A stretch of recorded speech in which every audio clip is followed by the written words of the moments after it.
Ahora sí, mi hermano. Qué buena onda. Ya estamos por el podcast número 11. Qué espectacular y cada día va creciendo las visitas. Ya vamos avanzando. De a poquito vamos avanzando. Y disfrutando además. Hoy en día ya los podcasts son parte de la academia de la UPLA. Ya todos mis alumnos están obligados a ver algunos títulos para estudiar y para las pruebas que vienen. Buena forma de aumentar la audiencia. Es una forma no solamente de diferente de que enseñar el área o la especialización, sino que también una forma de democratizar la universidad que tanto yo he criticado desde hace muchos años, que la universidad está enclaustrada hacia adentro y tiene que abrirse hacia afuera, ¿no? El conocimiento se tiene que democratizar y popularizar. Claro. Así que esperamos con esto sacar el aula de eso tan sacro que es la casa de estudio y la universidad como edificio y llevar el conocimiento hacia afuera, hacia los lugares más recónditos, porque eso es lo bonito que tiene Internet, po, que con un clic una persona en un celular y en cualquier parte del planeta, si logra y le interesa este podcast, va a poder escuchar lo que hablamos nosotros y así tú democratizas la universidad y el conocimiento que es tan importante. Sí, y también si, si en parte lo escuchan y lo ven los estudiantes de educación física, eh, se puede compartir también, ¿no? Que Y, esa es la idea, po.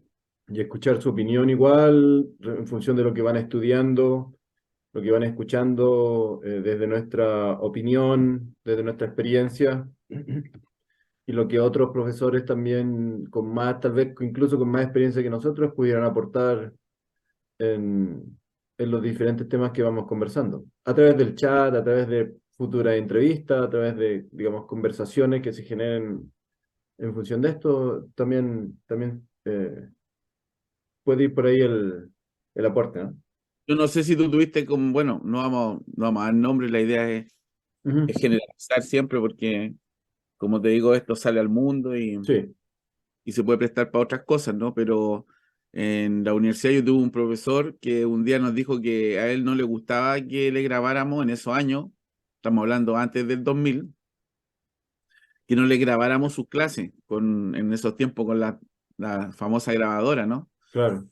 Porque decía que no debería ser porque podríamos el día de mañana vender ese conocimiento, decía. Podríamos hacer tráfico con la información que él, como académico en un área específica de una asignatura, su conocimiento que él tanto le ha costado, se podía prestar para hacer mal uso de eso. Y la verdad es que a mí siempre me quedo dando vuelta a eso porque al final y al cabo, en ese tiempo y ya ahora, la verdad es que el conocimiento no debería ser mirado como una mercancía, sino que debería ser mirado como un bien social. Y segundo, porque lo que él hablaba no había descubierto nada a la rueda, él repetía lo que ya habían escrito mucho en muchas personas hace muchos años atrás en los libros. Por lo tanto, el conocimiento nuevo que podría generarse ahí y que se podría prestar para traficarlo, o sea, para que alguien pague por una información en un área de una asignatura, es raro, po. Es tan raro como decía ahí la otra vez un caballero que entrevistaron acá en Valparaíso, que vende libros, que él dejaba los libros ahí, no se preocupaba porque dijo que nunca le habían robado un libro, po. Porque dice, al fondo se dio cuenta que los ladrones no leen, po. Entonces, honestamente, lo que yo te decía, que yo creo que el conocimiento, yo también he tenido que estudiar, he hecho posgrado, tú también estás estudiando, pero todo lo que hacemos es leer lo que ya otros han escrito y si algún día generamos un conocimiento propio, va a ser el 1% o menos del 1% y, y ¿en qué lo van a poder traficar? Gente algún comerciante que nos vea en algún podcast Pero va a poder hacer negocio de lo que además podamos. considera que es servidor público.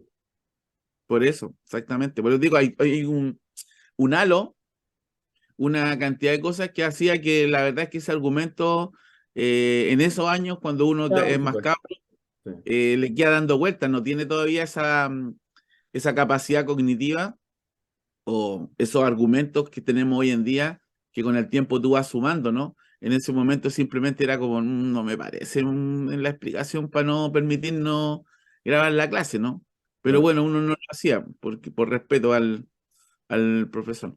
Así que eso, pues yo creo que eso es lo bonito que estamos también haciendo acá, que es lo que en un momento cuando conversamos era cómo poder compartir, socializar nuestra experiencia y también que la gente escuchara a dos profesores hablar de pedagogía y de educación, porque como te decía, yo estaba harto ya de encender la tele, programa político, el tema, la educación en Chile, y los invitados, cuatro panelistas, dos de izquierda, dos de derecha, los dos de derecha empresarios, ingenieros comerciales, y los dos de izquierda sociólogos y abogados.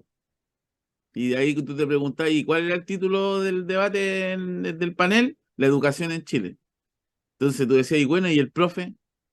Entonces ahí fue Claro. cuando uno empieza ya, y creo que lo estamos haciendo bien porque me gusta que ya los podcasts ya tienen, el último podcast ya llegó creo que a los 40 visualizaciones, entonces ahí ya un, una cantidad de o colegas o personas que nos están siguiendo cautivos de lo que nosotros podamos aportar humildemente con los años ya de experiencia que tenemos, tanto de profesional como de viaje en el caso tuyo, que has podido estar en otros países. Sí, y trabajando además. Eh, Hoy día usted me había propuesto el tema de conversar sobre experiencias pedagógicas significativas, como, Ah, digámosle cariñosamente, anécdotas, ¿no? Anécdotas pero, significativas pero que, significativa, claro, claro. significativa, que eso es lo que a veces, como te decía, no nos falta, ¿no? Nos falta, yo, es raro escuchar, yo creo que este es un podcast que va a ser interesante para ver qué es para un profesor la educación y cómo impacta y cómo ve que impacta, ya sea lo que tú estás enseñando. Entonces, podemos rescatar interesantes experiencias y a lo mejor en el podcast después muchos colegas nos irán a contar experiencias de ellos que pueden ser significativas y ayudarnos en nuestro trabajo. Sí, sí, sí, sí. O sea, que sean significativas en el sentido de que te impactaron de alguna forma especial, te llamaron la atención, te sentiste bien o te sentiste mal, ¿no? O sea, también el impacto puede ir por ahí. O sea que de alguna otra forma te marcaron más allá de la normalidad de una clase, ¿no? Que, que me imagino será la mayoría del tiempo, pero hay momentos que van, digamos, determinando si te gusta esto o si te sentiste bien con el resultado de tu acción o con el comentario de algunos niños o con las acciones de los niños o de personas adultas también, si es que uno trabaja con adultos. Eh, y que tal vez no son todos los momentos del día, pero son lo suficientemente intensos y significativos como para que te queden marcados, ¿no? Yo no me A acuerdo ti, yo no me acuerdo qué a- pasó el 25 de marzo del 91 cuando, no me acuerdo, pero sí tengo recuerdos de niñas significativos que se quedaron en mi memoria más viva, y también pasa cuando uno está siendo profesor. mira, eso tanto te puede pasar a ti como al estudiante. Yo te voy a dar un ejemplo así, esta no es una experiencia de las que quiero contar ahora, pero yo te voy a dar un ejemplo. Yo en este momento en la universidad, yo he visto pasar a tres, y si no creo, a lo mejor pueden ser cuatro estudiantes míos que los tuve en básica y en el liceo Ah, y que han estudiado educación física. Y ahora, este año, ingresé de nuevo a la universidad, ¿no es cierto?, a tomar la asignatura y un alumno me saluda y me dice, profe, ¿se acuerda de mí? No, pues, porque han pasado años, los cabros crecen. Me dice, usted me hizo clase en el Liceo Varón. Me dice, usted el espartano. Claro, porque yo les decía espartano, hubo un tiempo, en los años 2003, del 2010 creo que en adelante, salió la película Esparta, y yo tendía a decirle a los grupos cursos los espartanos, que eran guerreros, pues, y le elevaba la moral. Y siempre me nombraban el Leonidas, que era el líder de los espartanos, y me decían, usted es Leonidas, profe, y yo le decía, ya cabro, un grito antes de salir a correr, y todos empezaban, ¡au! ¡Au! ¡Au! En la puerta del liceo, po. Y yo motivaba de esa manera a mis estudiantes, po, y los llamaba espartano, Y todos se han vuelto a mirarme. Ya, vamos a hacer esto hoy día. Y nunca se le olvidó y ese es el fruto de, por ejemplo, ver de manera muy hermosa en tanto del colegio en básica como estudiantes del liceo que llegan a estudiar educación física a lo mejor un poquitito motivados por lo bonito, por la bonita experiencia que tuvieron conmigo o incluso uno nunca trabaja solo, siempre hay otros colegas y en Claro. sí le pudimos mover un poco ese sentimiento del área, ¿no? No, a lo mejor no tanto uno, pero sí vieron que los deportes, la actividad física y los juegos y todo lo que conlleva la asignatura lo ha llevado hoy día a estar estudiando y algunos ya titulados ya. Qué bacán. Claro. Pues esa es la idea, pues, ¿no? Ya dijiste que no querías, pero ya lo hiciste. Esa es una experiencia súper significativa, pues ver a tus propios estudiantes de básica llegar a la universidad encantados por la materia que uno les estaba enseñando.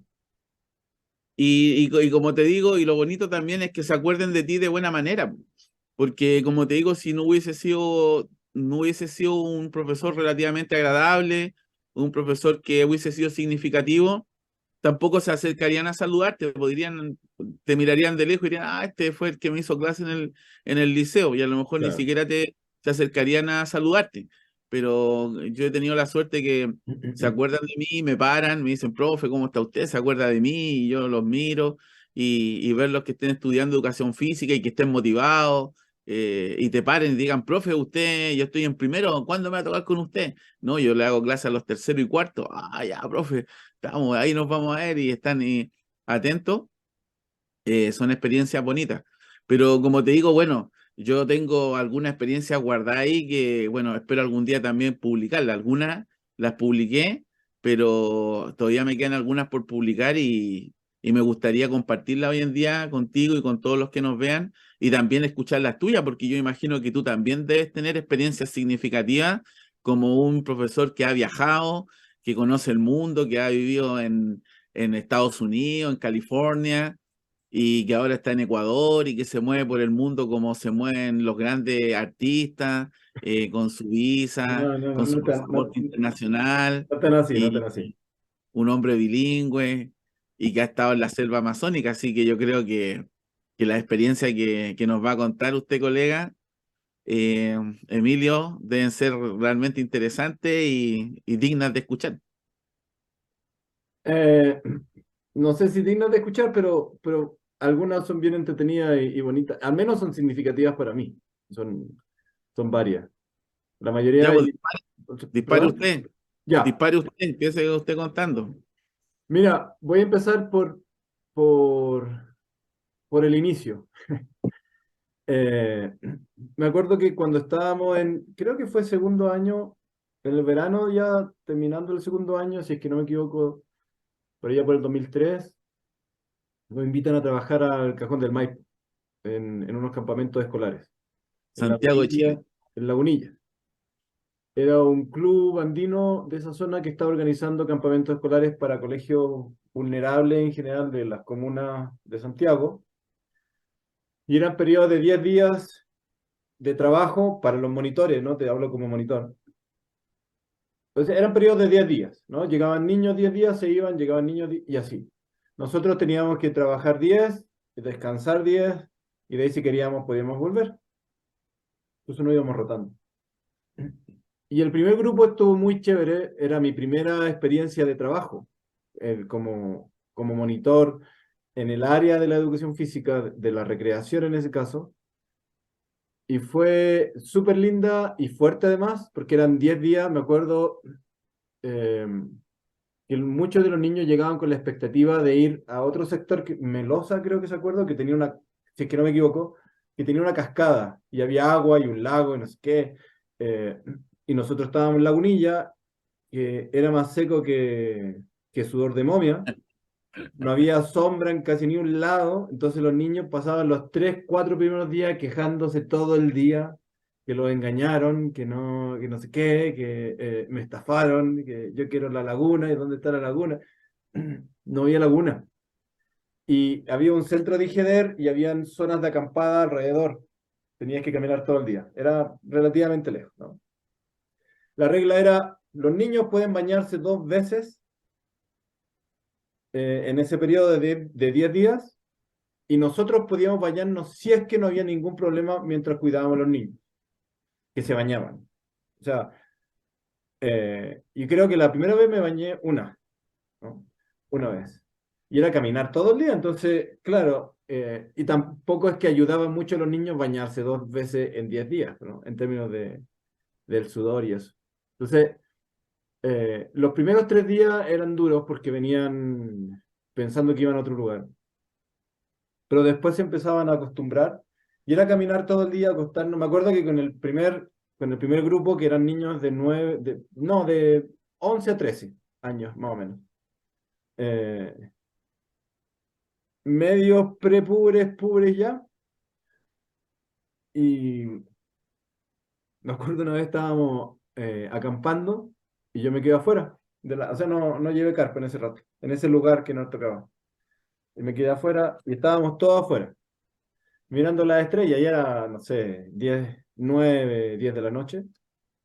Y vemos eh, una luz que empieza a moverse así como súper aleatoriamente. Y justo habíamos estado hablando de los ovnis. Entonces yo digo, miren, yo no creo porque, o sea, no es que no crea que va a venir no creo que va a venir un extraterrestre y nos va a decir terrícolas, ¿no? Como en las películas, pero me da la sensación de que dentro de todos los millones de galaxias y todos los millones de planetas que existen en el universo o que puedan existir, no sé si sería tan egoísta de pensar que fuéramos nosotros lo único, la única forma de vida inteligente. Pero tampoco estoy rayado con eso. Y estamos hablando todos por los niños dando su opinión, yo dando la mía, y de repente vemos una luz que se empieza a mover así de forma aleatoria. Grande, grande. No era un satélite que se mueven así, ¿no? Que uno los ve clarito en el cielo. Sino que subía, bajaba y se movía, y nos quedamos todos para adentro y de repente se empieza a mover más rápido y desaparece. Y en ese momento corrimos todos dentro de la carpa y nos quedamos ahí, así, pero en silencio, nadie más habló, nos quedamos todos dormidos hasta el otro día que empezamos a conversar y como, oye, viste, ya van a venir a visitarnos y hoy día en la noche, no, no, profe, yo no quiero salir. Eh, y estuvimos así. Ese grupo fue muy lindo porque fue suave. Después el segundo grupo con el que estuve fue mucho más duro porque eran ya adolescentes casi de 18 años, que habían ido antes, que venían de Puente Alto, si es que no me equivoco, y, y que incluso traían droga. Y fue duro. Y yo me acuerdo haber dicho, yo no sé si puedo solo, ¿no? Y me pusieron a alguien más, o sea, éramos dos profes, porque yo iba a estar oficialmente en el grupo, y le digo, yo no, ¿sabes qué? Yo no sé si puedo solo con este grupo. Con lo que ustedes me dicen, porque me dijeron, Emilio, te va a hacer cargo del grupo más difícil. Eh, y yo dije, no sé si puedo, creo que voy a necesitar ayuda. Y me ponen ahí un compañero que era músico, Rodrigo, me acuerdo el nombre, el apellido no me acuerdo. Era baterista además, y era toda la onda media hippie, ¿no? Que ahora sería hipster, eh, con las cosas metafísicas y, digamos, toda esa onda de búsqueda personal también. Y eso me ayudó mucho y ayudó mucho al grupo porque teníamos una dualidad, ¿no? Yo era mucho más duro, o sea, la pasábamos bien, pero cuando había que ponerse duro yo me ponía bien duro y él era como, oye, pero piensa esto, piénsalo por este otro lado, era como más calmado, ¿no? Entonces nos regulábamos los dos y funcionó súper bien. Y me acuerdo haber tenido la reflexión de decir, y me acuerdo que me dijeron también, qué bueno que reconociste que necesitaba ayuda, y era en parte por eso que quería nombrar esta experiencia, porque comenzando, imagínate, estaba en el segundo año de educación física, me ponen a cargo un grupo de adolescentes que estaban muy cerca de mi edad, además, o sea, 19 años tenía yo, casi 20, y estos locos tenían 17, 18, 16 años. Eh, y me acuerdo haber escuchado ese feedback, qué bueno que reconociste eso, porque si no hubiésemos tenido muchos problemas si te hubieses puesto orgulloso y no hubieses querido ayuda, ¿no? Porque tuviésemos tenido que ayudar en todos los días en diferentes cosas sin haberlo planificado. Entonces, y como dijiste que también lo escuchan a veces o lo ven los estudiantes, es bueno reconocer cuando uno necesita ayuda, es bueno saber y autoconocerse en el sentido de saber las limitaciones que uno puede tener en un determinado tiempo. No quiere decir que uno es malo o poco valioso o nada de eso. Al contrario, porque eso fue como, dije, bacán. O sea, como, bien, puedo sentirme tranquilo sabiendo que primero me siento acompañado, apoyado por el grupo, porque reconocí algo y fue escuchado y además resultó bien. Entonces esa es como la primera experiencia, que además fue mi primera experiencia profesional en el ámbito, ¿no? Como más dura, Mira, tuve otra antes, pero que después la conversaré. mira, dos cosas que yo como ya años en esta área me he especializado, me he dedicado solamente a esto, dos cosas que quiero aportarte y para los colegas que escuchan o la gente que está viendo, que son más bien críticas sociales y críticas profesionales en cuanto a que eh, lo primero que tú dijiste es que me llamó también poderosamente la atención porque es una realidad, pero una mala realidad, es que yo, igual que tú, lamentablemente la visión que se tiene en Chile de los campamentos escolares para los jóvenes que generalmente el Estado los destina, es plata que se destina a los jóvenes más vulnerables. Claro, No se premia a los niños del barrio alto, ni a los campamentos van los niños premiados por altas notas, sino que se focaliza en aquellos lugares en donde los niños tienen alto índice de vulnerabilidad social. Por lo tanto, son niños que están o en las drogas o a punto de caer en las drogas o en lugares donde hay mucha violencia. Entonces, uno de los errores que yo creo que se comete el Estado de Chile, voy a hablar de Chile porque esa es mi realidad, es ocupar esto como herramienta de inserción social o justamente de prevención, pero enviando a los chicos siempre a lugares horribles, que es lo que tú dijiste, porque yo tengo la experiencia igual. Yo te voy a contar un caso, yo hice con la UPLA, cuando iniciamos los proyectos UPLA Junaep, campamento escolar, y yo, igual que tú, era un estudiante de segundo año y estaba a cargo Choche Gómez de estos campamentos como especialista. Mi primera experiencia y durante 2 años lo hicimos en La Grea. ¿Tú has escuchado La Grea? sí. La Grea es un pueblito que está al lado de la chimenea de Ventana, donde está la zona de sacrificio. Para los que no conozcan muy bien Chile, la zona de sacrificio es una zona donde hay empresas que contaminan tanto que la gente constantemente tiene problemas o sea, problemas de salud, por eso. La agua es tan Respiratorio, contaminada, o sea, el bosque, exacto. el aire, todo, todo. Claro, y Esas tiene zonas la gente que googlea Ventana, van a ver que es representativo el sector porque está la chimenea, yo creo, más grande de Chile. Es como una chimenea, es como un edificio de cemento donde expulsa todo lo que se realiza ahí dentro de esa mega fábrica, ¿no? claro. Y lo mismo, y nosotros ya conscientes como estudiantes hacíamos protestas, sacábamos a los niños con carteles y íbamos a protestar a la refinería por la contaminación. Y estamos hablando de los años 96, 97, 98 que estuve haciendo campamento ahí y hasta el día de hoy, hoy en día él explotó el tema hoy, con el tema de que se bota residuos tan tóxicos que han habido emergencias poblacionales en el pueblo de Las Gredas, Ventana y Quintero, donde los niños en la No pueden ir al escuela colegio. vomitan, tienen dolores de cabeza y han llegado Ya, entre 10, 15 a los hospitales. están intoxicados por la contaminación del aire, no pueden ir al colegio. O van y terminan enfermos en ese día por el aire. Entonces, eso es lo primero. Primero, aquí hay un error porque los campamentos deberían hacerse en lugares maravillosos, bonitos, llevar a estos niños a lugares prístinos, de alta calidad, con buenos bosques, aguas limpias, que conozcan su país y conozcan lo maravilloso de su país y puedan disfrutar del espacio saludable y bonito. Y Ahora, aquí siempre se ha utilizado los sí, lugares más feos, los ya donde no hay sol, no hay donde sombrear. Nuestros niños se les partían los labios porque no teníamos sombra, era todo desierto, la chimenea había quemado todo el pasto verde, lugares que no tenían ningún incentivo y lo único maravilloso y bonito era lo que podríamos hacer nosotros como monitores. claro. Ya es una, que es lo que una crítica que yo quiero hacer puntualmente al sistema de cómo organizan y dónde se realizan los campamentos y los pocos lugares hermosos que hay, destinado para nuestros niños y nuestros jóvenes, que ellos van a ser, son el presente y el futuro del país. Y lo otro también que quería decir es que qué bonito que tuviste la capacidad de pedir ayuda, que es algo que también se echa mucho de menos, y que también tuviste la suerte y el ojo de que quienes estaban a cargo te la prestaron. Porque hay Claro, que decirlo, nosotros vivimos en un sistema educativo de tan mala calidad que yo siempre extrañé en los colegios que, por ejemplo, cuando el profe necesitaba ayuda con un curso, siempre estaba solo, siempre. La verdad es que acá es raro que un profesor vaya y reconozca al director, decirle, director, ¿sabe qué? Tengo un curso, el tercero B, pésimo, no me la puedo con ello, no sé qué hacer.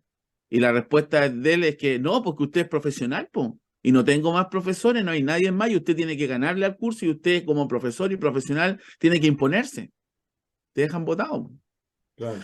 Yo por lo menos viví la realidad en un liceo en donde existían los paradocentes, y la palabra lo dice, paradocente, en donde generalmente el paradocente lo ocupaban, no estaba al servicio justamente del profesor en caso que necesitara ayuda en el aula, sino que en el liceo lo ocupaban para otros trámites, para ir a imprimir, para llevar los papeles del director a la corporación, Claro. y lo ocupaban para cuestiones administrativas del equipo directivo.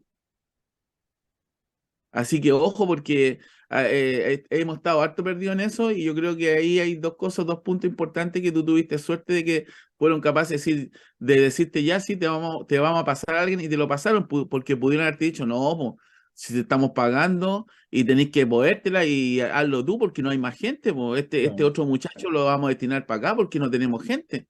Así que usted dele nomás, usted tiene las condiciones y hágalo. También pudiste haber recibido esa respuesta. Sí, Así que ojo con eso. lo, Te lo, felicito. solo lo que te iba a decir es que en este caso no es que mi lugar haya sido de mala calidad, al contrario, era hermoso. Estaba bien me acuerdo, había uno que le llamaban las tinajas, que eran unas rocas gigantes que tenían grietas más o menos grandes entre medio y que podíamos hacer escalada ahí. Eh, en general era muy lindo, lo que pasa es que al parecer le habían dicho a los niños que de los dos lugares iban a ir al otro, pero también, o sea, en ese sentido es que el lugar donde yo estaba era seco, como gran parte del territorio del país, naturalmente, eh, y representaba fielmente esa área, ¿no? Con poca vegetación, creo que al ladito había un, un refugio Digider en ese tiempo, eh, ahí que normalmente en invierno se transforma en nieve, son centros de esquí, pero que era verano, entonces eran cerros pelados, pero con su belleza natural, digamos, no estaba contaminado como el caso de Ventana, solo que los niños esperaban irse a la laguna, ¿no? Y al final de los 10 días los niños ya no se querían ir. O sea, era llanto, mocos, y profe, y lo voy a extrañar, y nunca lo voy a olvidar, como de esa transformación radical, ya que al quinto día se le olvidaba, al sexto ya disfrutaban, séptimo, octavo empezaban a sufrir porque no se querían ir, noveno ya era llanto, y el décimo estallaba en llanto y se tenían que bajar, ¿no?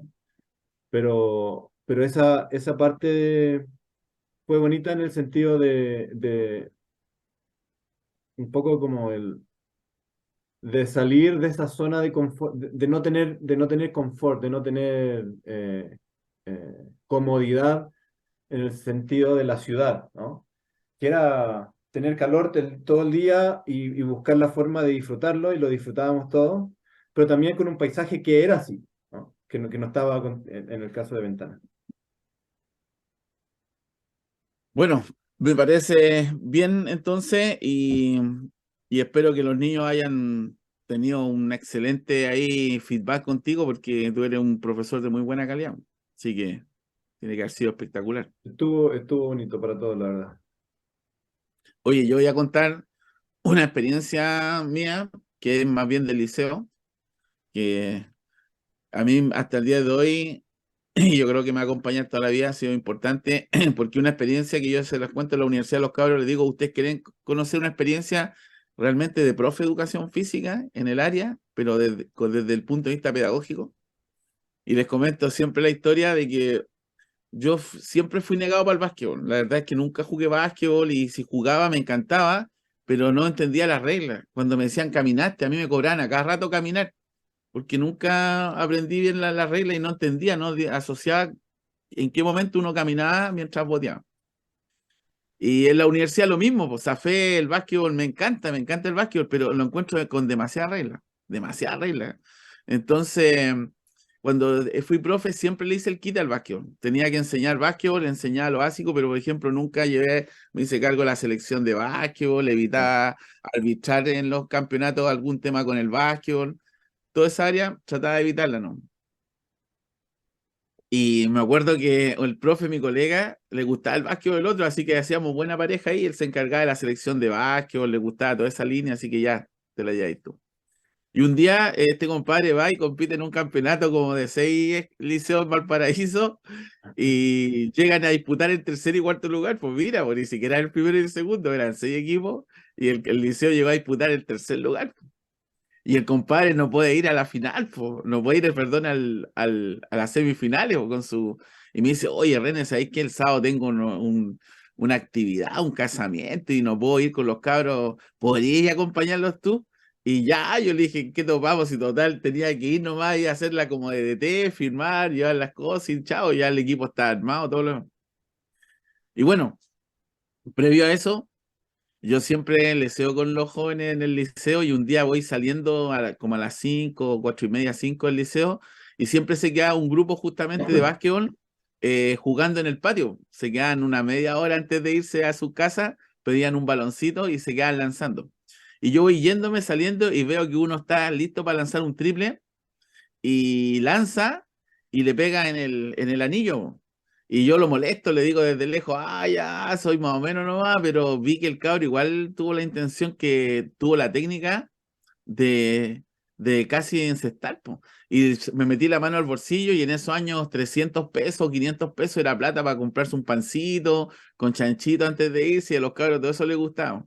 Y le digo, mira, tengo 500 pesos, a ver, hazla de nuevo y te apuesto que no la voy a chuntar, le dije, sabiendo que el cabro podía chuntarle, pero lo desafié. Y el cabro va y dice, ya, profe, pesca el balón. Y los amigos ahí, los del equipo, lo miraban. El cabro va, la tira y cae, po.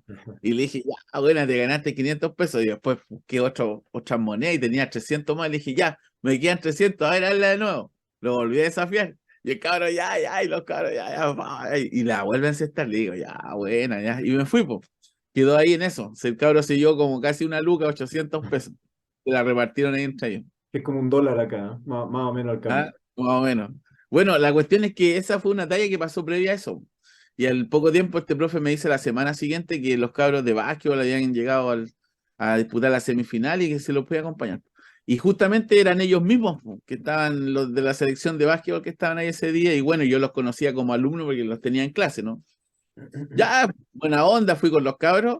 El equipo me dijo, está armado, todo, tú firmás y todo. Y listo, pues, y me paré ahí, po. Y empezó el partido. Ay, los cabros jugando. A todo esto juegan, si no me equivoco, 5, ¿no es cierto? Claro. 5. Bueno, había uno a la banca. El que estaba en la banca era el que había encestado el triple, los triples. Y estaba en la banca, po, fue de reserva, po. Bueno, yo como no estoy atento, estaba entretenido con el partido, nunca me di cuenta que no lo ponía, po. No hice ningún cambio, po. Estaban amarrados los otros 5. Y ya, po, y el partido peleado, siempre íbamos abajo. Por 2, por 3 puntos, pero siempre íbamos abajo. Nunca pasamos, pero estaba peleado. Y de repente ya está terminando el partido, los últimos cuartos, si no me equivoco. Están quedando unos 2, 3 minutos ya, y el cabro de atrás me hace así, pues. Me hace, está sentado y me dice, ya vos, profe, colóqueme, po, me dice. Oh, y el partido peleado, po, y yo no sabía si este cabro era bueno o no, po, pero me acordé que había encestado el triple. Y le dije, ¿verdad, po? Y veo, y están quedando 2, 3 minutos, y ¿sabéis qué? Y aquí sale el profe. El profe sale una cuestión que ni siquiera estamos en la final. Le digo, ya, si no, si vaya a entrar, si, ¿cómo no vaya ni a jugar si llegaste? Ya, profe, me dice. Pero, ¿sabéis qué hice? Me di vuelta y le dije, mira, yo la otra vez te vi lanzando triple.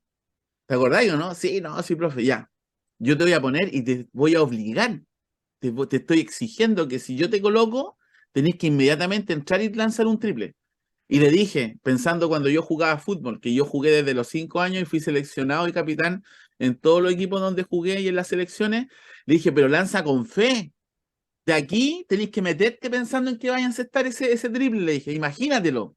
¿Escuchaste? Aquí con fe.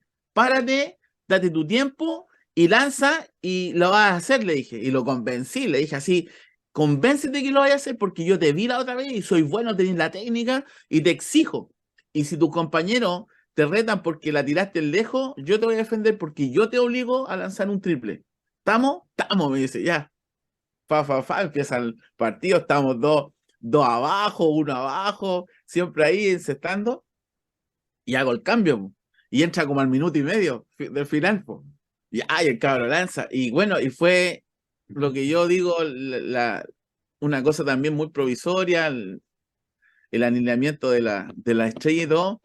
El otro equipo ya el último cuarto están todos cansados, este cabro apareció, no había entrado nunca y de repente entró y empieza a correr el tiempo y estamos 2-1, 2 abajo y de repente este cabro va y queda al frente mío y el defensa del otro equipo, ya cansado, no habían hecho cambio, lo marca, pero le da como 1,5 metros de distancia. Y este cabro está parado en la línea de 3 y se acuerda que tiene que lanzar. Y aquí viene lo que yo le digo a los cabros, la historia de vida que uno siempre se guarda como profe, si no era ni la final, po. Estamos hablando de una historia pedagógica. Le digo al cabro, mira, se toma el tiempo, botea, mira, y el otro que lo está mirando y no se le acerca. Le guarda 1 metro de distancia nomás así, para que no avance. Y está cansado. Yo veo al cabro que ya habían jugado todo el partido. Y este cabro fresquito como lechuga. Botea, mira el aro y va a lanzar al triple. Y aquí viene lo que yo les digo a los cabros. El equipo de él, sus compañeros, le gritan todos que no. Le dicen, no, no, no lancé. Le dice, abajo del aro estaba el goleador, el Messi del equipo, y le decía, aquí, tíramela. Y el de al lado le decía, tócasela, tócasela. Y el otro le decía, no, no lancé, ¿cachai? Porque estaban uno abajo y quedaba el minuto ya por el equipo de él. El equipo de él le decía, no, no, no, weón, no. Y el cabro, por lo que habíamos conversado, botea, mira y todo gritándole y va y lanza. ¡Pah! Seco, triple. Con ese partido ganaron. Después atacaron ellos, nos encestaron, volvimos a atacar nosotros, nos encestamos y cuando ellos van de nuevo por el ataque y con uno arriba nosotros por el triple, nos alcanzan a lanzar y quedan terceros. Entonces, eso yo se los cuento a los cabros de la UPLA. Sus compañeros le dijeron que no, lo estaban retando. Y eso que él había entrado a jugar recién el último minuto y habían jugado los cabrones todo el partido. Habían hecho puntos, todo. Y en vez de decirle, ya, sí, dale, dale, que lo ven que lanza triple y todo, su equipo le está gritando que no. Y a la hora que se equivoca, capaz que lo hubiesen pegado. ¿Tú crees que esto termina ahí? No. A la semana siguiente, después de todo esto, llega otra cosa maravillosa que es pedagógica. La profe castellano se acerca, me va a buscar al patio y me dice, René, 10 minutos, dale. te quiero mostrar algo. Y me muestra, y le había dado una tarea a los chiquillos en castellano, el lenguaje, de que escribieran algo significativo que le hubiese pasado en su vida o durante estos últimos días. Y el cabro narró la historia del básquetbol cuando yo le dije que tenía que entrar y tener fe y lanzar, y lo obligué a lanzar, aunque le dijeran que no sus compañeros o lo retaran porque hubiese lanzado mal. Y me llevó el papel, narrando el cabro esa historia porque él la captó y yo nunca le pedí el papel y lo guardé hasta el día de hoy, me lamento. Eso para mí es una historia pedagógica significativa que hasta el día de hoy me va a acompañar y espero algún día ponerla en algún libro. Qué bonito. Nos queda poco, ¿no? Nos queda poco para el primer tiempo. Menos de 1 minuto. Así que te propongo parar un poquito y podemos volver contando más historias para nosotros en un par de... Volvimos. Sí, pues así que, como te contaba, para mí esa experiencia era importante contarla porque de alguna manera, mientras yo fui estudiante, y en muchas veces cuando, por ejemplo, la Citanelli Orellana en una de esas asignaturas nos mandó a entrevistar a nuestros profes de la escuela, nos hizo una pregunta significativa, nos dijo que les preguntáramos a ellos qué experiencias habían tenido significativas dentro de la carrera pedagógica, Y fíjate que en el curso todos llegaron con la misma historia. En el caso de los profes de educación física, la historia, entre comillas, pedagógica, porque para mí más bien eran del ámbito más deportivo, es que siempre te dicen, no, mira, yo la verdad es que como profe en estos años de educación física que llevo, salí campeón 9 veces en voleibol y tuve Claro. una gimnasta que salió campeona, entonces siempre el campo o la experiencia era, para ellos significativa, era haber salido campeón, en lo que sea, pero no salían de eso, o sea, ellos valoran la pedagogía o su ámbito desde el punto de vista simplemente que si no salís campeón en tu carrera en básquetbol, en voleibol, en algún deporte, como profe de educación física, no existe otro Está tipo de- de experiencia. la carrera está deportivizada, claro. Entonces, ese uno para mí fue súper significativo. Después involucró a la profe de lenguaje que tuvo la capacidad de llevarme el papel y hacerme ver la importancia de lo que había sido ese hecho que ocurrió en ese partido. Claro. Porque hasta ahí yo tampoco me había dado cuenta de lo significativo y de la experiencia pedagógica, sino es porque el cabro lo lleva al papel, ¿cachai? Sí, Y segundo, que lo que yo te decía, cuando yo jugaba fútbol, porque yo toda mi vida jugué fútbol desde los 5 años y fui capitán de todo mi equipo, en el Liceo Eduardo Lavarra fui el capitán, jugué en las juveniles de Wander, y yo opté por ser profe de educación física, no porque no me rechazaran para ser profesional, no soy jugador de fútbol frustrado porque me lesioné, no. Tuve la decisión de decir, bueno, Wander o universidad, y me fui por la universidad. Y resulta que me di cuenta de que ahí estaba el asunto, o sea, esa experiencia pedagógica me la hizo ver otra colega y el chico que fue capaz de ver que lo que habíamos hablado, de lo que yo le había dicho en ese momento, y de alguna manera también está el reflejo de la sociedad chilena, que es que el chaqueteo, ¿no? claro. Y yo le di ese apoyo porque cuando yo jugaba fútbol, yo hacía goles de tiro libre y le pegaba muy bien de lejos. Y yo sentía que me tenía fe. Yo sentía que estaba seguro, veía el arco, veía despejado y le pegaba y hacía golazo. Pero también me acordé muchas veces que cuando hice esos goles, sentía el apoyo de mi equipo. Mis compañeros que jugábamos pichanga y que sabían que yo le pegaba, porque me habían visto y jugar y pegarle, yo veía el arco, me tenía fe, le iba a pegar, pero sentía en mi oído cuando mis compañeros decían, ahora, dale, pégale, pégale, dale. Entonces me reforzaba. Y yo eso simplemente, esa experiencia se la transmitía al chico en el básquetbol, que no era ni mi deporte. Claro. Entonces, te das cuenta, eso es lo que nos hace falta, que empecemos a rescatar como tú en el campamento experiencias, ¿cachai? Y las valoremos y las atesoremos, porque al final eso es nuestra carrera y es lo maravilloso que tenemos. Sí, mira, ahora sí te converso son una experiencia que se une al inicio de por qué también estudio educación física. Cuando fui a Estados Unidos y trabajé como profe allá, trabajé en Oakland, que está en California. Oakland es una de las ciudades que está en la zona del área de la bahía que le llaman. La más famosa es San Francisco, pero hay un montón de otras más, ¿no? De hecho, mira, tenía listo el mapa para mostrarte por El dónde. puente de San Francisco une qué isla, O sea, que ahora te voy a mostrar el mapa, porque hay varios puentes. Mira, uno que es famoso, po. el Golden State Bridge. El Golden State Bridge, po, Mira, famoso. esta zona, ahí A está ver, San Francisco, ¿no? Yo vivía claro, y un ahí poco está el más puente, po. abajo, por acá, A ver. por Palo Mm. Alto, por donde dice Palo Alto, Stanford, por ahí. Ah, y ahí está la Universidad de Stanford, po. Claro, exacto, ahí vivía, ahí. Qué Eh, bacán, entonces, Oakland está acá marcadito, ¿ya? ¿ya? ¿Cuánto te demoráis de ahí a Oakland? Entre 30 a 45 minutos, dependiendo del tráfico Ah, de ya. ida, ¿ya?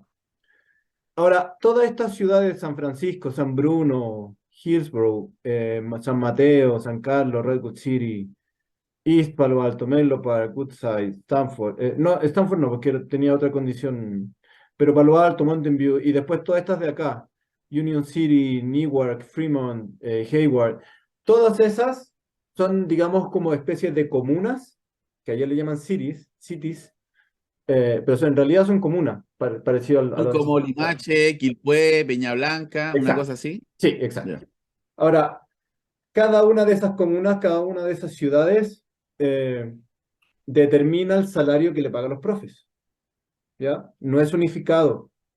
Y es dependiendo de los impuestos locales, dependiendo de varias cosas, y de la capacidad de pago que tienen esas administraciones públicas. Oakland es la que menos paga, ¿ya? Es de la que menos pagaba. Me acuerdo que en ese tiempo eran como, yo tenía como $3.800, que serán 3 millones y algo, pero para el estándar de allá no es tanto, es poco. Por eso te digo los que menos pagan. San Francisco creo que por la misma experiencia, que era cero para mí en ese caso, ¿no? Eh, Era como $5.000. Y los demás estaban muy parecidos, 4.000, cerca de 5.000, la mayoría. Eh, Creo que Palo Alto nomás era mucho más grande, y Mountain View también, en el sector público. Entonces, bueno, yo hacía eso. Oakland, al igual que muchas ciudades como San Francisco y varias de estas zonas, son muy, muy,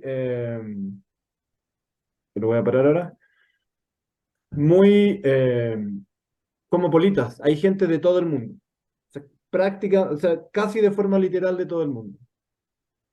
Eh, y en los colegios donde me tocó trabajar, porque trabajé en dos al mismo tiempo para hacer la jornada completa, digamos, eh, ahí el distrito se llama el Departamento de Educación, el distrito de educación de ahí, se puso de acuerdo para hacerme el horario que me calzara, digamos, en la mañana en un colegio, en la tardecita en el otro, ¿no? Y ahí me dividía el 100% del tiempo. Y en un colegio en particular, el de la mañana, me tocaba trabajar con niños que venían desde fuera del país, que eran inmigrantes, ¿no? La mayoría refugiados, la gran mayoría. O eran refugiados de la guerra en el Medio Oriente, que venían a Estados Unidos, o eran niños que niños de Latinoamérica, Centroamérica principalmente, que pasaban la frontera a pie, de forma irregular, a veces sin familia, digamos solos, porque había o familia ahí o amigos que los podían recibir, de El Salvador, de México, de un par de Nicaragua, eh, Guatemala, El Salvador, México, Nicaragua, principalmente de esos cuatro países. También tuve niños que no pasaron de esa forma, que entraron, digamos, por avión y no estaban irregulares, de Colombia y una de Brasil. Dos de Colombia que eran hermanas y una de Brasil. Y del Medio Oriente era Irán, Irak, eh, no Myanmar, nada que ver. Irán, Irak, Yemen, Siria, Afganistán, Eritrea, por ahí cerquita, y todos también escapando de guerra. O sea, esa era la razón por la que estaban ahí, que les dieron asilo o refugio. Y, y un par de Myanmar, que anduvieron por ahí un rato. Entonces, cada vez que llegan los niños, y los envían a algún familiar, algún amigo a una casa, y llegan a Oakland, porque también llegan a otras partes del país, eh, por ley tienen que ir a la escuela, ¿no? Entonces, esa escuela se había especializado como en el currículum multicultural, ¿no? Como en recibir a esos niños especialmente ahí. Eh, y me acuerdo cuando me van a entrevistar, que fue la primera escuela que me llama, o el primer distrito que me llama, y de ahí ya no recibí ni uno más, y dije, ya me quedo acá, sin saber yo toda esta realidad que aprendí después. Digamos, podría haberme ido a otro que me pagara mejor, pero en realidad pasó lo que pasó, y estoy feliz porque fue la experiencia más significativa que he tenido en términos pedagógicos. Por todo, no por una acción en especial, sino por el proceso. En ese colegio empecé a trabajar con ellos. Me acuerdo que empecé un curso con 3 niños, que me dice, van a ir llegando un montón, el director me dice, ¿no? El Tom. Van a llegar un montón, pero ahora hay 3, pero te aviso, o sea, vaya a terminar loco. Terminé el año con 55 en ese curso. También eran 44, 55 niños. eh, ¿No había tope por sala? El tope legal eran 65. Ah, por sala eran 32. Todos los demás cursos, todos los demás profesores del colegio tenían 32 niños en aula. Nadie más llegó a tener Yo empecé, pues te digo, empecé con 3. Tuve como un mes con 3 niños en la clase. Uno de Afganistán y 2 de Guatemala, 2 niñas. Eh, iban llegando, llegaban 3, de ahí 5, de ahí 2, de ahí 1, de ahí 4, y así, ¿no? Durante todo el año. Y tuve la suerte eh, y el orgullo de haber trabajado con Mr. Lee, que era el profesor de educación física, que estaba ahí, que llevaba ya 30 años de trabajo, un chinito pequeño, chico, chico, chico. Era el papá de Bruce Lee? No sabemos todavía a ciencia cierta. Yo creo que más bien el hermano o el sobrino, porque Bruce Lee es más viejo, pero Pero era Lee. Herman Lee, con H, ¿no? No con G, Ah, ya. Herman Lee. Y él me recibe súper bien, es súper acogedor, a pesar de que siempre fue muy disciplinado, casi el estereotipo, digamos, de la disciplina y la cultura china, a pesar de que vivió gran parte de su vida en Estados Unidos, porque llegó de niño a Oakland y decidió estudiar educación física y ser profesor y era muy bueno en el ámbito de la disciplina, porque para estar en ese tipo de colegio donde tenían niños de todas partes del mundo, además tenían los niños, las categorizaciones que hacen allá, ¿no? Los niños blancos, que generalmente venían de familias con una mejor posición económica del barrio, y tenían los niños negros y latinos de allá, que era una mezcla, pero los negros, o sea, era todo un ambiente multicultural en la escuela que no era fácil, no era fácil. Y él me va enseñando de a poco, me va enseñando sus técnicas, su historia, digamos, su historia personal y profesional, y congeniamos súper bien, súper bien. Entonces, él, por ejemplo, me decía, mira, yo todas las clases empiezo con un trote de 2 vueltas al espacio. Era un espacio de cemento grande, un patio gigante. Tenía 2 canchas de básquet y de ahí una zona larga al lado que lo ocupaban para jugar fútbol americano los niños en los recreos. Entre el fútbol americano, saltar la cuerda y otras cosas ahí que andaban haciendo.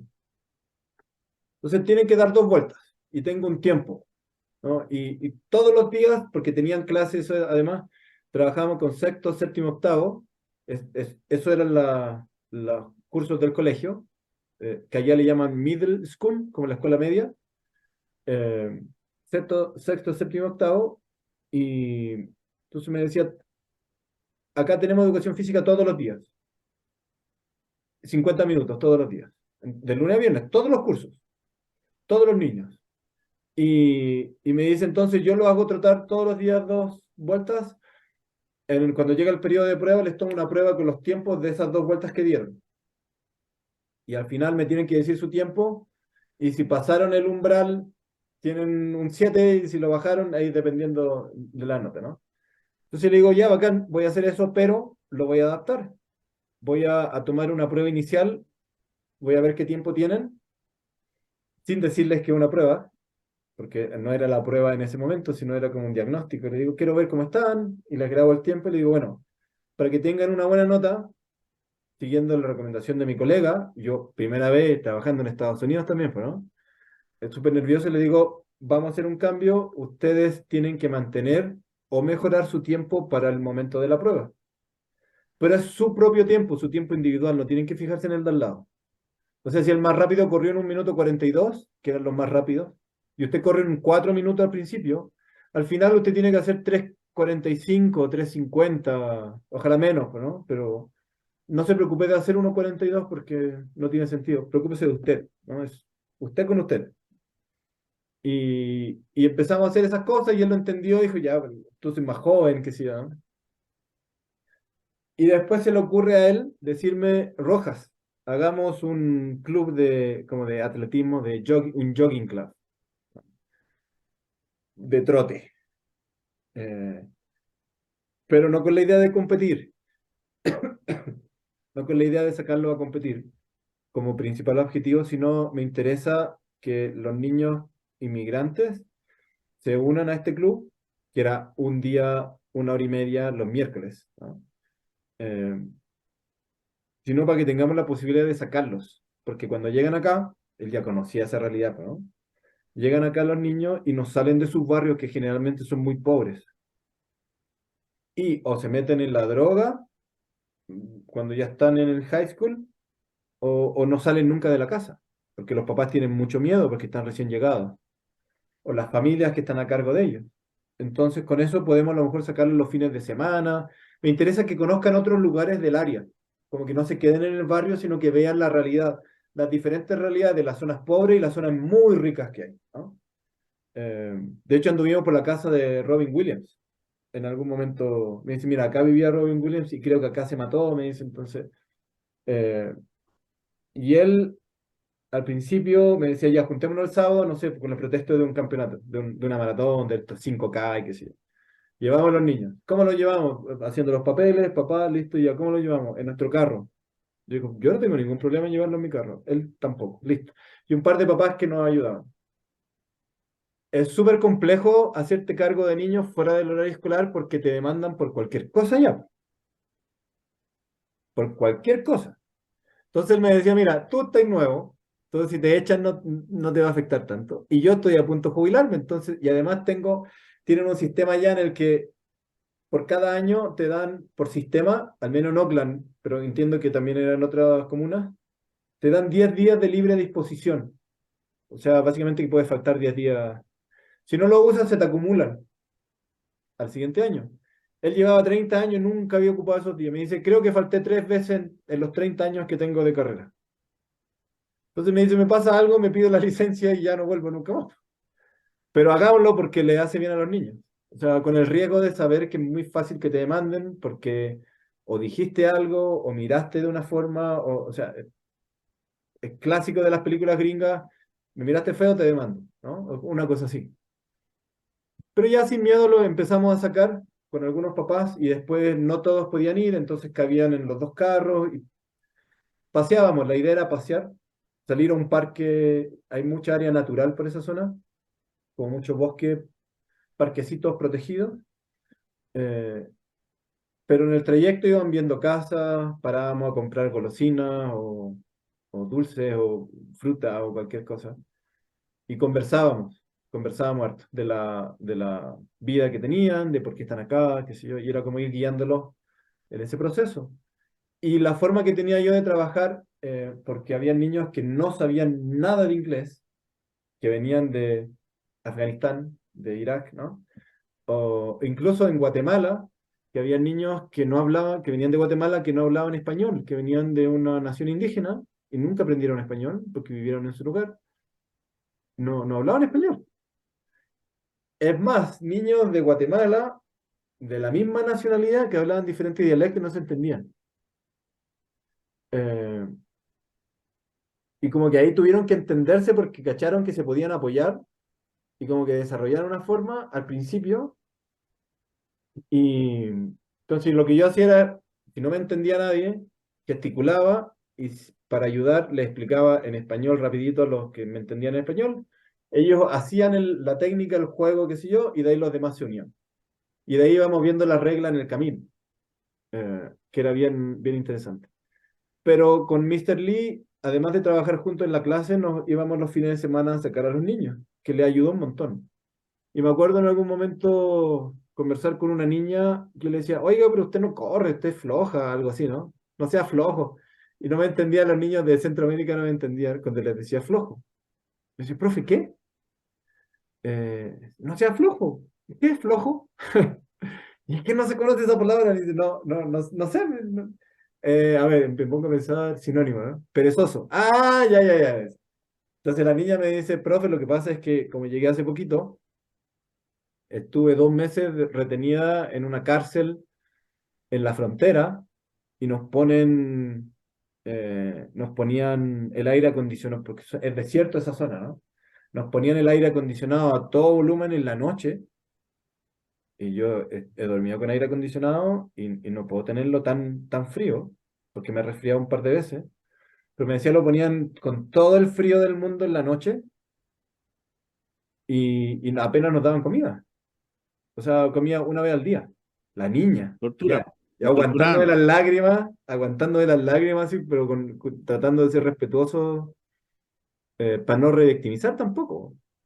Entonces le digo a la... No, no voy a decir su nombre.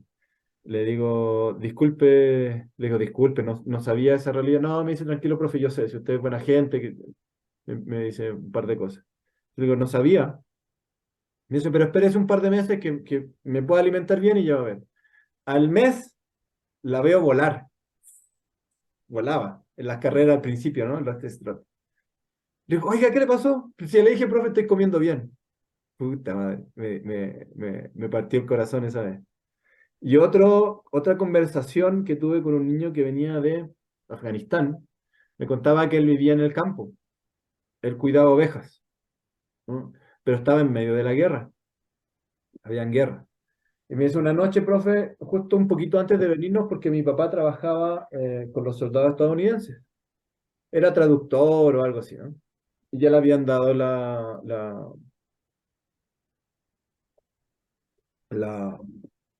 el estatus de refugiado, ¿no? Entonces estaban esperando. Me dice, un par de noches antes de que nos viniéramos, explota una bomba en mi casa, adentro, en una de las habitaciones. Afortunadamente me dice, no, y yo le digo, pero, ¿y había alguien? Me dice, no, donde cayó la bomba no había nadie. Entonces tuvimos que salir entre medio de las balas, irnos a la casa de un tío para pasar la noche, esperando que no pasara nada, y a los pocos días nos venimos. Y eran los niños más alegres que había en la escuela, agradecidos por todo. Nunca, y si se enojaban, era como un enojo controlado. O sea, no, no reprimido, porque se enojaban, pero se enojaban, pero entendían que no había sido intencional, había sido un accidente, no sé, ese tipo, no hay gente que le pasa un accidente con alguien, no sé, se chocan y lo culpan y por tu culpa, ¿no? Me ha pasado en los colegios también, y no entienden que es un accidente porque no logran controlar su emocionalidad. Los niños súper resilientes, súper, excesivamente, no, no excesivamente, pero muy, muy resilientes, que me enseñaron un montón con esas dos conversaciones, de muchas que tuve. Eh, que me marcaron, ha sido la experiencia más fuerte que he tenido. Y me acuerdo de ese momento en el salir con mi entrenador, o sea, con mi colega, con Mr. Lee, porque me acuerdo haber salido mucho cuando jugaba básquetbol con el Roberto, mi entrenador. Y salíamos a San Bernardo, en algún momento fuimos a Putaendo, íbamos a la Florida, y una vez fuimos a Las Condes a jugar un campeonato. O sea, incluso dentro de la ciudad, a mí de niño me marcó mucho el haber viajado por el deporte, lugares que yo normalmente no iba con mi familia.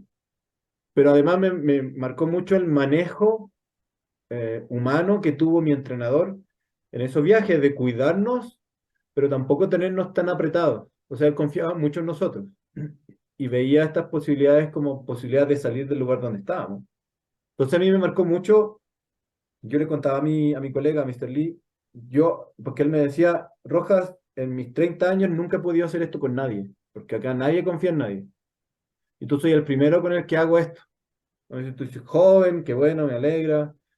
Eh, y, y yo le digo, a mí me marcó mucho mi salida de juego, de campeonatos con mi entrenador, con mi club, que es como mi familia, ¿no? Entonces como que me marcó mi adolescencia deportiva y mi trabajo con ese club, y me ayudó un montón esa experiencia con mi entrenador para poder hacer este trabajo bien. Y después, él mismo se consiguió fotos, ya no me pagaba la benzina del auto, me decía, no gastes tú, y ahora te doy, como, no, no gastemos esto, ya me conseguí un sponsor.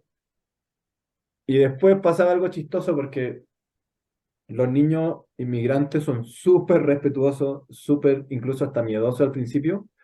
Pasa un año, se agringan y ya empiezan a entender el sistema y ya empiezan a manejarlo también. Entonces eran como un poco más traviesos, contestaban un poco más, como que ya no querían participar tanto.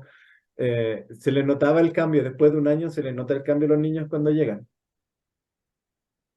Pero siempre con el cariño, siempre con ese cariño de que además la educación física en ese colegio, con niños que no sabían inglés, que habían llegado recién, que venían de situaciones súper densas emocionalmente, sobre todo los que, o sea, los dos grupos, los que venían refugiados del Medio Oriente y los que pasaban la frontera, que son atrocidades que jamás van a contar en su totalidad, eh, pero que al menos encontraban dentro de todo el estrés que les provocaba inglés, historia, matemática, ciencia, todas las materias que son en inglés dentro de la clase, encontraban un desahogo emocional, físico y un relajo en educación física, porque no tenían que hablar mucho tampoco. Era como, pass it, ¿no? Pásala, pásala, porque eran muchos juegos con pelota. Eh, y todos me decían, qué bien. Y si había alguna cancelación de la clase, el colegio sabía que casi no podía cancelar la clase porque era caos, o sea, era enojo y era rabia, no, ¿por qué? Era el momento de desestresarse de toda la presión de aprender el idioma y de aprender los contenidos de las clases. Esa es una parte de la historia. Bueno, ahí también otro análisis que te quiero hacer en el sentido de que, por ejemplo, y bueno, tú que ya has viajado, tienes experiencia, como lo que hablábamos en otros capítulos y los colegas que nos vean tienen que entender de que la verdadera escuela o el verdadero sistema educativo tiene que aportar a conceptos como liberar, ser feliz. Y, y un sistema escolar o una escuela que, por ejemplo, porque te pasó a ti en Estados Unidos y pasa en Chile y pasa en Latinoamérica y en el Ah, mundo, que impide que el niño viaje y salga de su escuela, está mal, po. Ya está mal porque la gente, la oligarquía, los hombres más ricos, lo que primero hacen con su hijo cuando están con plata es que viajen, po. Viaja, toma, anda a París, anda a África, conoce el mundo. ¿Y por qué un grupo selecto puede hacerlo y por qué se le niega al resto? A lo mejor es cierto, tú no podés ir con tu escuela en Estados Unidos y decir vamos a viajar a Australia, pero del hecho que ya se te impida salir de la escuela y no visitar los entornos que tiene alrededor con peligros de demanda, con tanta burocracia, justamente no tenemos que ser inocentes. Políticamente está hecho para que eso ocurra. Políticamente está hecho porque basta con que políticamente digan no, el profesor puede salir y no tiene ningún problema y cuenta con todo el apoyo del sistema para poder ir a donde él estime conveniente, ¿no es cierto? Así que dele, juegue. claro. No, no es así. Entonces, no hay que ser inocente porque está hecho eso para que justamente los niños no se desarrollen, estén pegados en el mismo entorno de siempre, no se le ilumine el cerebro, no conozcan otras realidades y que se queden ahí nomás. Y bueno, y por algo tú ratificas la importancia del viaje, pero yo en la universidad que tuve la oportunidad de hacer el ramo de ciclotour, por ejemplo, de aventura en la naturaleza, que con él me permitió, por ejemplo, a mí por primera vez salir a un país fuera de Chile, que fue Argentina. Fuimos con el profe Jaime a Bariloche, cruzamos por el Paso y Calma y estuvimos en territorio argentino. Yo, mi primer viaje internacional fuera de Chile fue en bicicleta y, y saliendo gracias a la universidad, una asignatura. Y conocí Chile gracias a los ramos de Jorge, profesor Choche Gómez, conocí Chiloé, conocí Dalcahue, el Parque Nacional Cucao, estuve en las Siete Tazas y gracias a la mochila y a la carpa, que son símbolos de rebeldía, símbolos de las comunidades hippie y de los punky y el sistema son antisistema, ¿no? Así como la bicicleta es como el vehículo más básico, más barato para poder desplazarte por el mundo, porque hay gente que anda recorriendo el mundo en bicicleta. La carpa viene a ser también un modelo y símbolo de libertad, porque es tu casa instalada en cualquier lugar y de manera barata y fácil. Claro. Entonces, nosotros tenemos la posibilidad de mostrar desde nuestra área que se pueden hacer cosas, pero necesitamos docentes que sean soñadores, po. Necesitamos docentes atrevidos. ¿Por qué? Porque el sistema nos impide hacer las cosas. Entonces se requiere mucha audacia y mucho valor, porque igual que tú, yo muchas veces fui contra el sistema y salí sabiendo que si le pasaba a algún niño se me acababa mi carrera. Pero yo salí porque gracias a esas experiencias que tuve con mis profesores en la universidad y ser constante y en practicarlo después con otros amigos, armar grupos informales en Valparaíso, de ciclistas, de gente ya mayor y creerme el cuento, agarré experiencia. Y esa experiencia hizo que fuera audaz e incluso atrevido y sacar a los cabros todos los días a la calle a hacer clases, siendo que había que no era así, po. El sistema decía, no, usted no puede sacarlo, usted tiene que mandar a pedirle a los niños una autorización. Claro, Y yo nunca se la pedí. Y el riesgo era haber perdido. Y no tuve nunca un accidente, menos mal. Pero te das cuenta, es una locura en el fondo, porque cualquier otro docente puede decir, bueno, fuiste irresponsable porque no estaba autorizado. Entonces, pero yo así todo me la jugué, fui consciente, nunca tuve un accidente con los jóvenes porque los preparé, pero sí tengo que decir que fui contra contra en el fondo lo que permitía el sistema, fui contrario incluso a la ley. Entonces, ojo con eso porque al final también la educación tiene de esto, pues no tiene el deporte, los juegos, la educación, tiene esto que si tú echas a correr la imaginación y la creatividad, puede llegar muy lejos, pero tiene la idea es que esto no sea un desafío o ir contra las leyes o audacia o un acto de valentía, debería ser un acto en donde toda la comunidad educativa reme hacia el mismo lado. claro, ¿Te das exacto. cuenta? Lo que tú me decías, Mr. Lee, pensando siempre en que, bueno, si nos pasa algo, yo ya me voy. Y si nos pasa algo, tú ya estás ahí empezando y tenés más. No puede ser eso. No puede ser eso. Tiene que ser, profe, juegue. Vamos. ¿Para dónde quiere ir? ¿A la plaza? ¿Quiere sacar a los niños de la escuela? ¿Los quiere llevar a la plaza de Oakland? Nosotros les ponemos una camioneta. ¿Cuántos niños son? Ya. ¿Hay que pedir pase? No.